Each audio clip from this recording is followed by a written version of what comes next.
mid-30 podcast, a place where we talk about what it's really like to turn 30. I'm your host, life coach Emma Wilson, and I'm here to help you feel better, get unstuck, and be more confident in your 30s. For today's solo episode, we're going to dive straight into a Q&A. So the membership that I am launching in the next few weeks is going to have a monthly Q&A session. And for those of you that follow me on Instagram, you will know that I love opening up my question box and receiving amazing questions from my community and really diving in. So I had a list of questions that I have been meaning to answer, and I thought, what better time than to answer them today in a podcast episode so that you can hear. And in terms of the membership, it will be slightly different because hopefully most of you will be able to join the calls live. So it will be more interactive and I'll be getting more context and diving deeper in a more coaching fashion. But still, I think that today's Q&A is a really good example of the types of questions we're going to be addressing, and also the answers that I give. So without further ado, let's already dive straight in. So the first question is from Sarah. How do you know who is the one? I'm in a relationship right now and I don't see that there's anything wrong, but I also feel like he's not the one.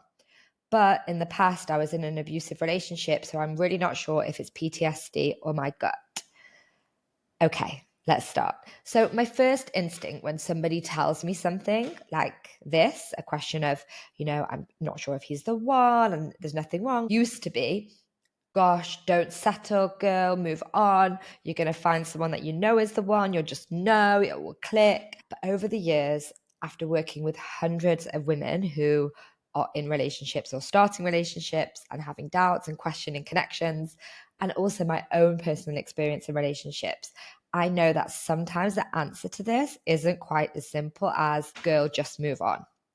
I think it's a really, really good question, by the way. I wanted to start by saying that because I think that so many of us, I know a lot of people, maybe not if you're listening to this podcast, but they don't ask these big questions, right? They don't ask if they're settling. They just go through the usual rounds, the motions of being in a relationship. And when we do ask those big questions, when we do really try to understand if the relationship is the person that we want to be with or whether we're settling, it can feel really, really tricky to untangle the differences between your truth and your authentic self and past trauma, especially for those of you who have been in toxic relationships and abusive relationships, like the person who asked the question.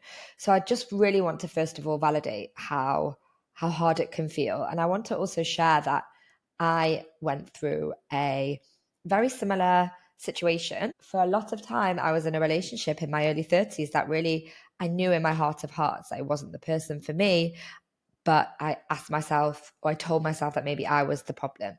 So I want to start by saying that it's great to ask the question. You don't need to know the answer today. Sometimes it can feel very, very panicky to all of a sudden start to have some doubts and to want to make a very, very quick decision just so you can almost be at peace and feel calm. But I think that this is about going into a process of asking yourself these good questions and really doing the work on yourself and to see what comes up.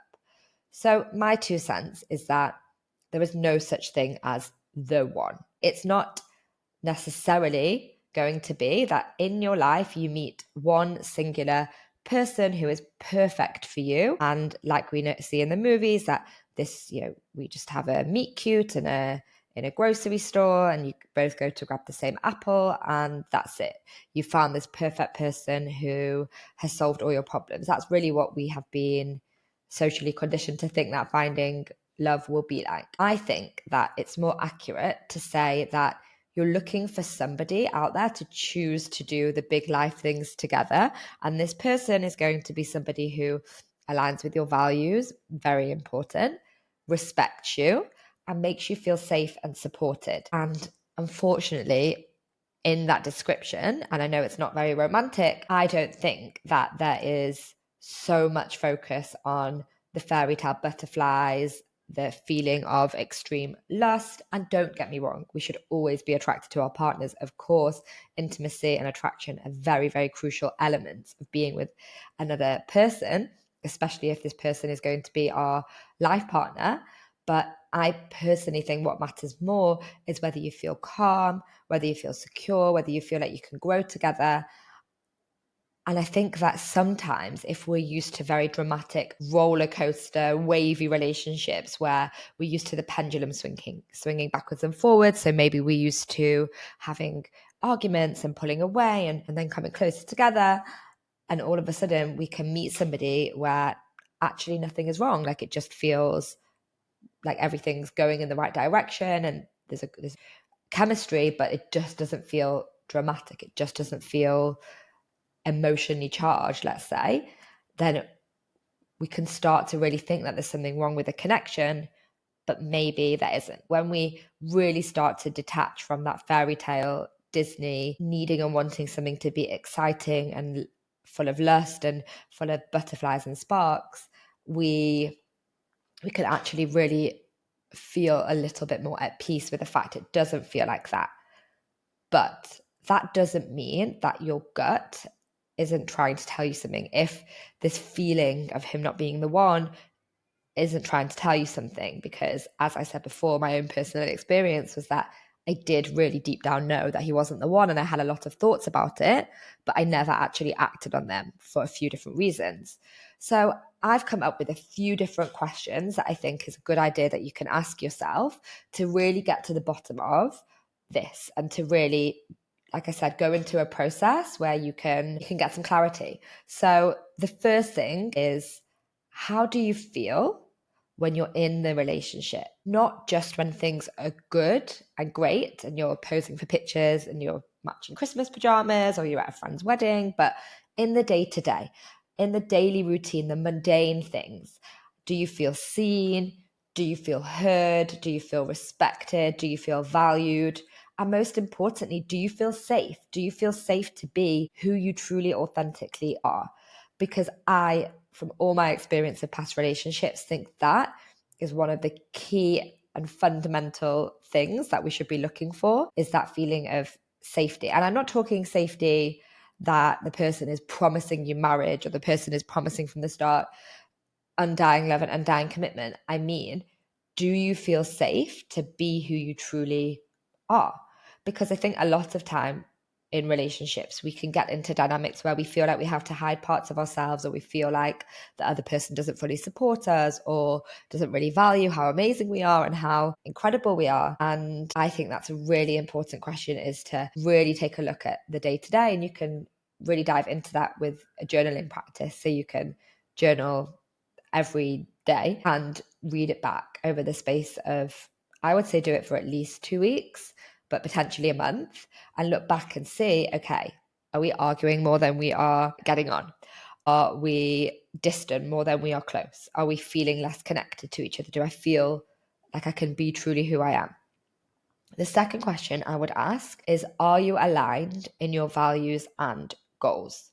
This is so important, and it's something I've been really focusing on in the last year, because I think that what happens with a lot of relationships that start off with the butterflies and the spark and the attraction is that there is incredible chemistry, but there is less compatibility.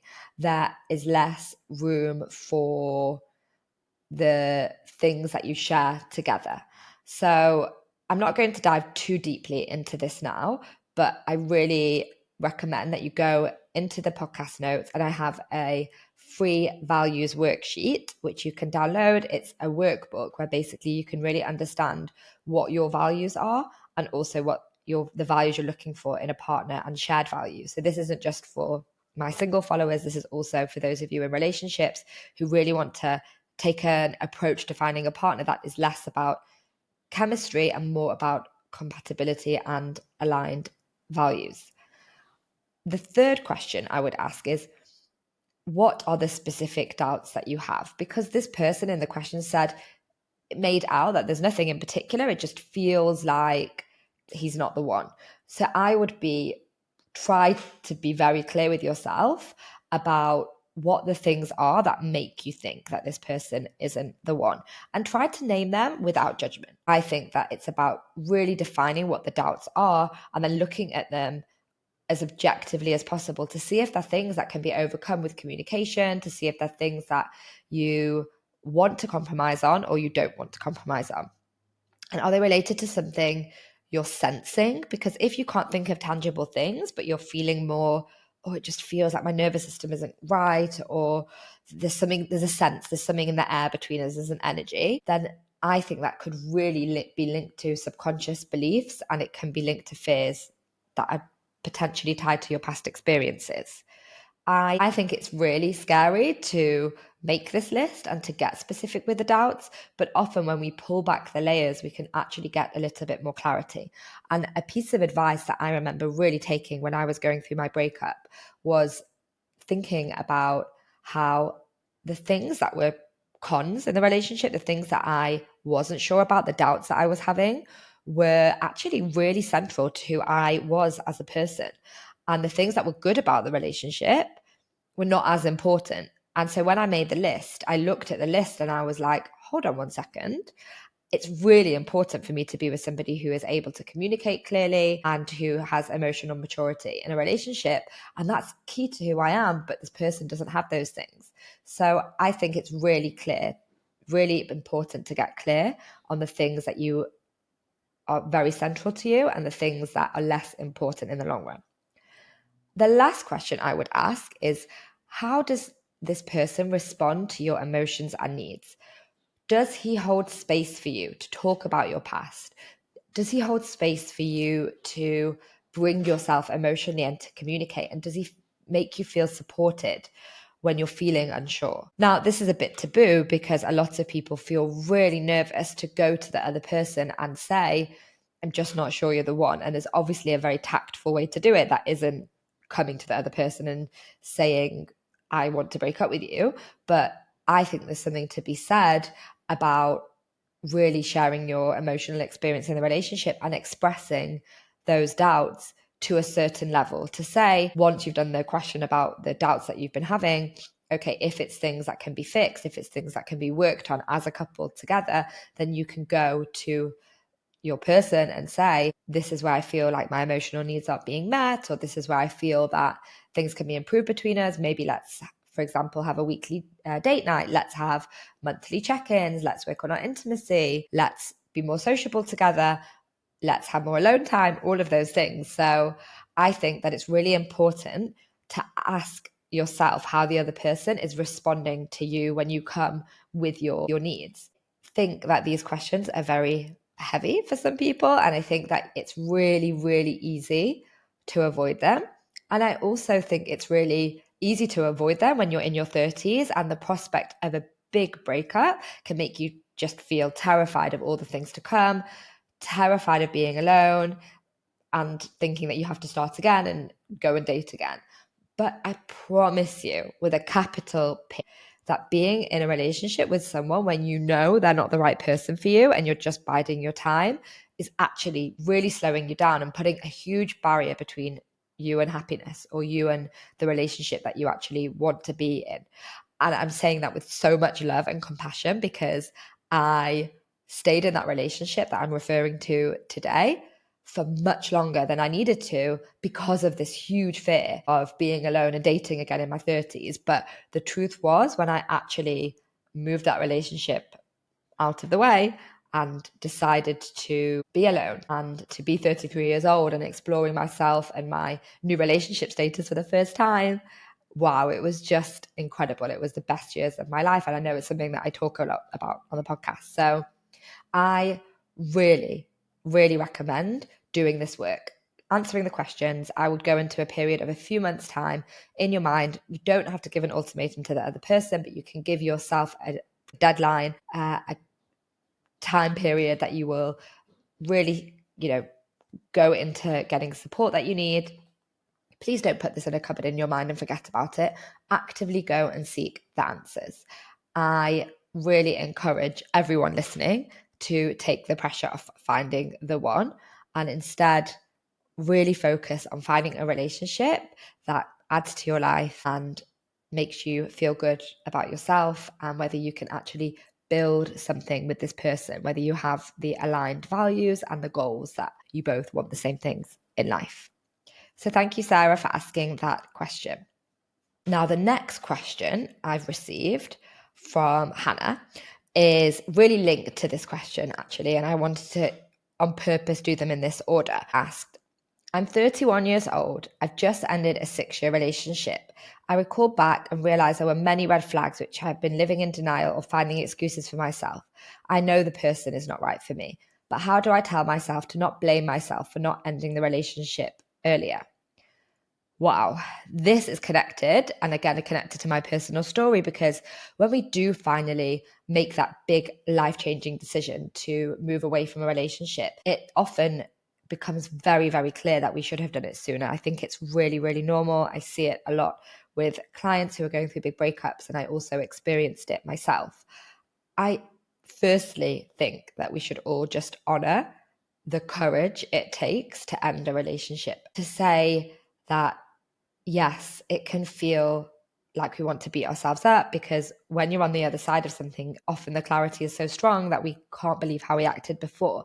But the truth is, it takes a while to get to that decision. It takes a while for us to really understand why we didn't expect more, or why we weren't living in our full self-worth. And that's really what I think it's about here. I think that only when we're in our full self-worth can we actually walk away from a relationship. Can we actually say, you know what, this relationship isn't serving me and I am worthy of more. I love myself enough that I'm going to step away. And there's a really thin line between blame and responsibility. And responsibility is good, taking ownership. Okay, when I was in that relationship, that was this version of me. And now I'm taking responsibility for all the decisions in my life so I can move forward whilst also having grace, compassion, love for ourselves. But if we blame and we say, oh no, you should have done this and you should have done that, it's just going against the reality of what actually happened. The truth is, to this person, to Hannah, you did the best that you could with the information, the emotional capacity, and the resources, maybe the support that you had at the time.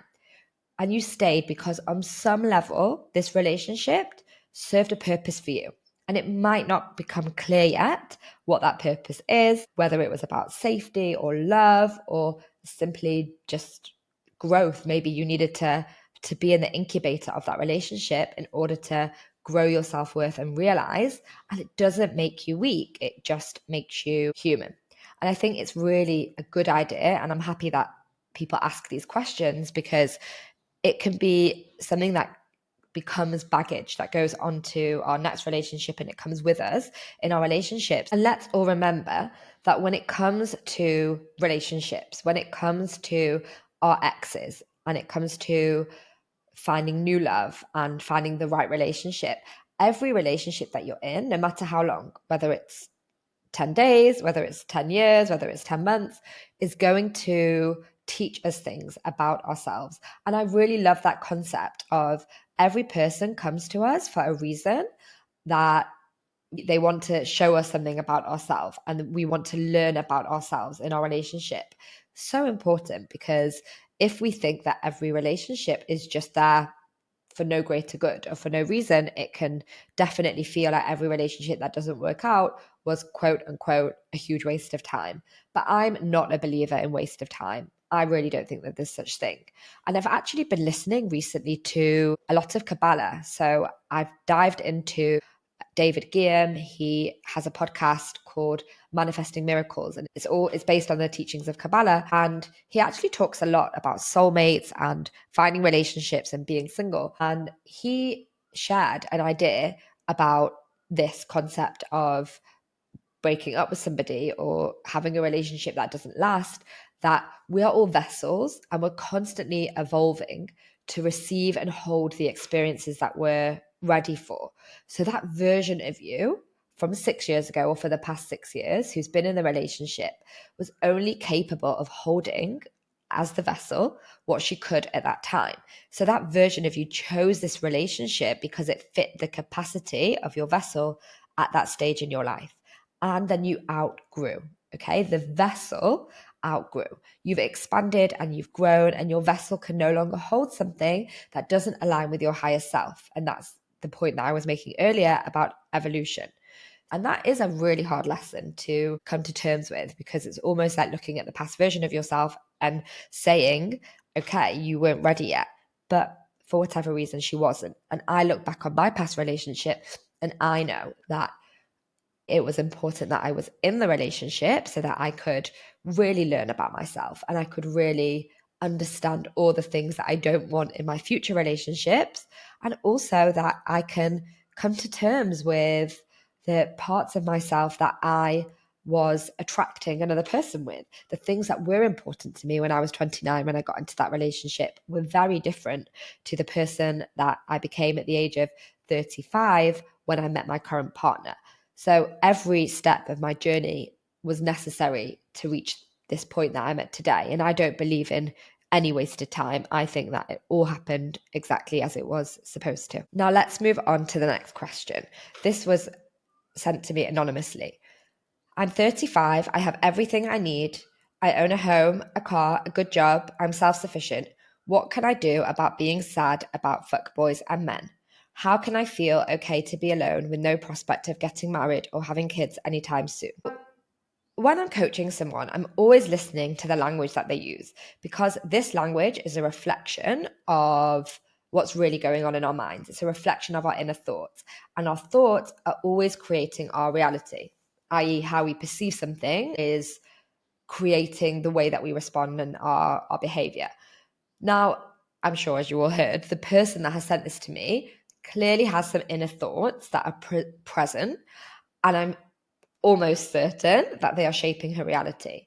But before I dive into the thoughts and what I think about them, I want to say that I'm sharing this to the person who asked the question with the most amount of compassion and empathy, because I think that this sounds like this person has had certain experiences and certain traumas over the course of the years that have created their inner thoughts. So of course we're going to create beliefs, and let's just be really honest about it. We're going to have beliefs about men or women if we've been treated badly. So yes, just wanted to start off by really saying that my heart goes out to anyone, myself included, who had bad experiences that have created these perceptions. And to ask a question like this it makes sense, right?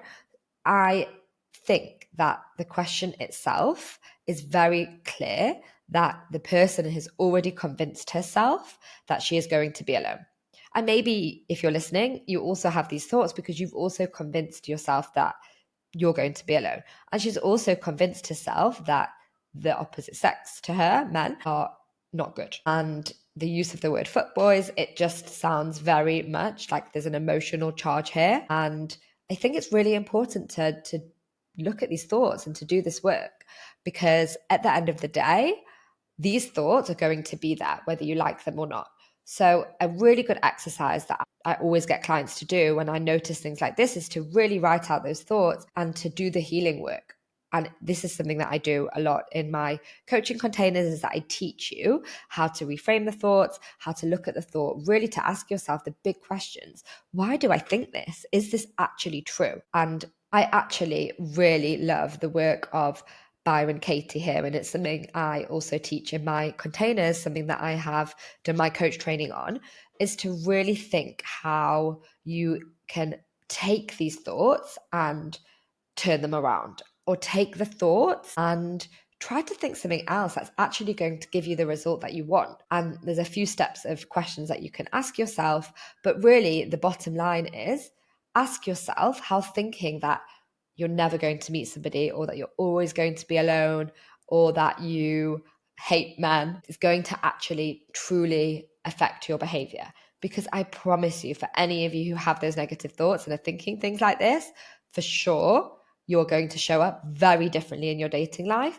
to that you would if you actually did the work on yourself and tried to get to the bottom of it and really think other things. It sounds like such a weird thing to say to somebody who's never done this work before, but you can actually choose what to think. I have been through this before, and it's genuinely how I manifested my current partner, is to work on all the limiting beliefs that I had about men.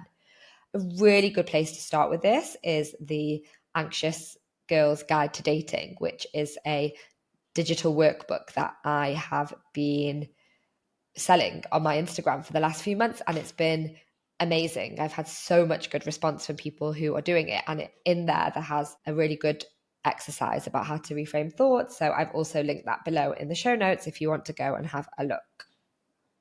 Now, I also want to talk about the self-sufficiency part of the question, because I think that it's also another side topic of this that is really important. Because if you are single in your 30s and you have been for a while, you probably have become more independent, maybe than your friends who have been in relationships for a long time. And I'm guessing that you probably are way more self-sufficient. And I think that something that often comes along with this feeling of self-sufficiency and independence can be hyper-independence and pushing other people away because you're feeling like, actually, no, I don't want to be with that person. So I think it's really important that if you want to meet somebody, you actually, with yourself, come to terms with the fact that we're all humans. We're all wired for human connection. It's really okay to say, I am an independent single woman in my 30s, and I also would really like to meet somebody. I also really crave that connection and that feeling. And I'm going to actively go out of my way to try to meet somebody, because those two things are not mutually exclusive. Being self-sufficient and wanting to meet someone and doing the work to get there. I think that's really important, because I sometimes believe that there's shame in wanting it, because we convince ourselves that we've been hurt up until now, so we're better off alone. We convince ourselves that there's some shame in wanting love, or to be loved, or to be looked after. And that's okay. It's okay to want to be loved, and it's okay to feel sad about it. I think that the pendulum's constantly swinging. I've mentioned the pendulum a few times in this episode, but we can become hyper independent and push other people away and own our 30s and feel like we're really embracing it, but then get ourselves into a loop of not putting ourselves in any sort of vulnerable or open position to actually meet somebody. And then there's the other side of the pendulum, is when we really just in despair that we've not met somebody because we think that we need to meet our other half or the person that's going to complete us. And there's definitely a nice little part in the middle. And I'm guessing, and this is true for me, that when I was single, the pendulum used to be in the middle, but swinging from time to time, depending on what was going on in my dating life. But it's okay that you want those things, and that you accept the path that you're on, and that you accept that you are self-sufficient and you can be alone, which is amazing. I'm so happy that the year before I met Ellie and we started this crazy journey together, that I had done some of this work, because it is an ongoing process for sure, but I wouldn't have been able to sustain or create and sustain a relationship that I'm in now if I wouldn't have really accepted that I was looking for somebody and gone out there to go and meet the person. And actually, the last question is a really nice continuation of the previous question. You can see that I very strategically picked out the questions that I thought would be of interest to you and would flow nicely together. So Sanita has asked, I feel the best version of myself when I'm single. How do I keep that when I do eventually meet someone? I always seem to lose it. Wow. This question for me is such an important topic that we need to talk about, because I truly think that when you're single, you tap into an amazing version of yourself. You really, for me, especially if you're on the back of a breakup and you're going through a glow up, a post-breakup glow up in your 30s, there's, in my opinion, nothing better. But when we go to these places, we have so much love and respect for ourselves, because we've probably just made a huge life-changing decision. Maybe you've had to go into a new environment. So whether that's renting or buying a new house, or having to move back in with your parents, or basically completely change your environment that you knew and do things for yourself, and also potentially make new friends and solo travel and do all the things that often happen when you are single. And then you build up lots of self-confidence and self-worth during this time. And let's not even talk about the fact that you have so much more alone time. You've got so much more time for yourself to really do this work. it makes sense that during these periods of being single, we really tap into who we really are. And full disclosure, I'm somebody who, over the years, since my late teenage years, was in long-term relationships, then had a period of being single, and then a relationship, single, relationship, single. That's how it's always been for me. And there's usually, apart from the first relationships, there's usually been a period of at least 1 or 2 years in the middle. And I look back now, and even though I definitely experienced angst during that time, and I was nervous about meeting somebody, or I felt lonely, and all of the emotions that come with singledom, I love those times in my life. I'm so grateful and happy for them. And I'm also so happy that I had the opportunity, because those are the times when I actually went through huge personal evolution, huge growth, and really got to know who Emma really is. It was during those times that my business took off, that I started new hobbies such as yoga, that I did 5 months in Costa Rica and solo traveled all over the world.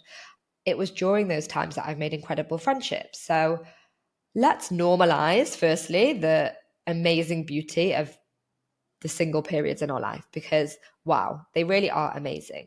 But the person asking the question, Sunita, asks, how do I keep that when I do eventually meet somebody?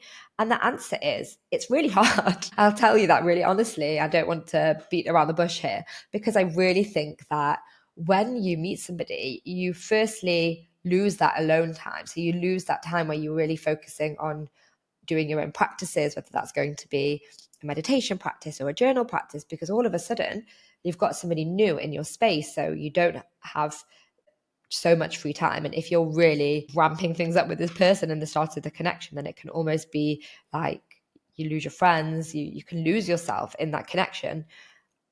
I'm hesitating as I'm sharing it, because I know that it's a bit of a stereotype that this happens to us, but it does really happen. I think I've seen it a lot. I've had it with myself. So let's talk about it. This is what the podcast is all about, really talking about the truth of what it's like to be in your 30s. And this happens. We meet someone and all of a sudden everything else gets thrown out the window. So not only does our time get limited, but also our desire, our will, and our desire to do all those things, because and this is absolutely not true. In our minds, some weird part of our mind says, oh, well, I met someone now, I don't need to do all of that work. And so we stop doing the practices and we just focus on being with this person. But it's actually the complete opposite, because when we meet somebody, we're an amazing version of ourselves. We don't want to drop that. We want this amazing version of ourselves to grow into the next version of ourselves and the next version and the next version. And in order to do that, we still need to be able to do all of this work.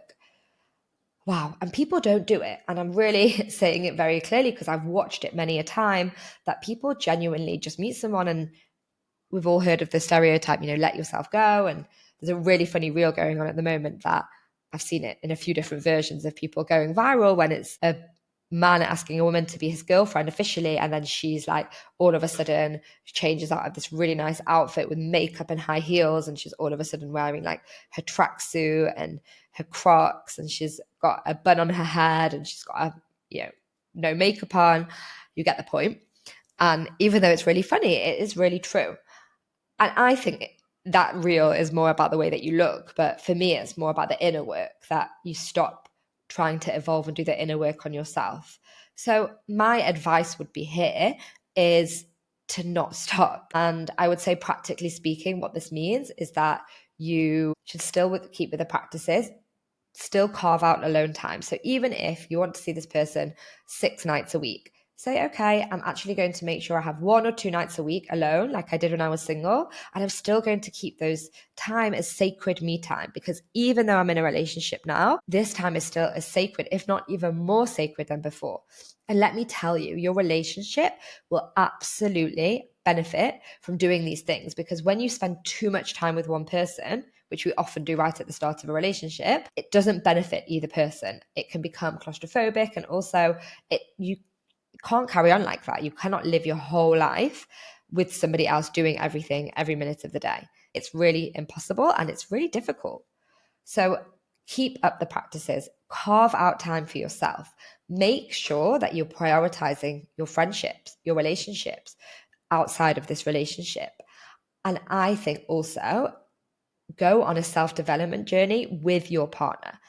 I really want to say that it's something that I really value in my own relationship now that I'd never had before in previous relationships is being with somebody that wants to grow alongside me, somebody who really doesn't want us to just live our lives now that we're together and not evolve. And both of us are so committed to our practices.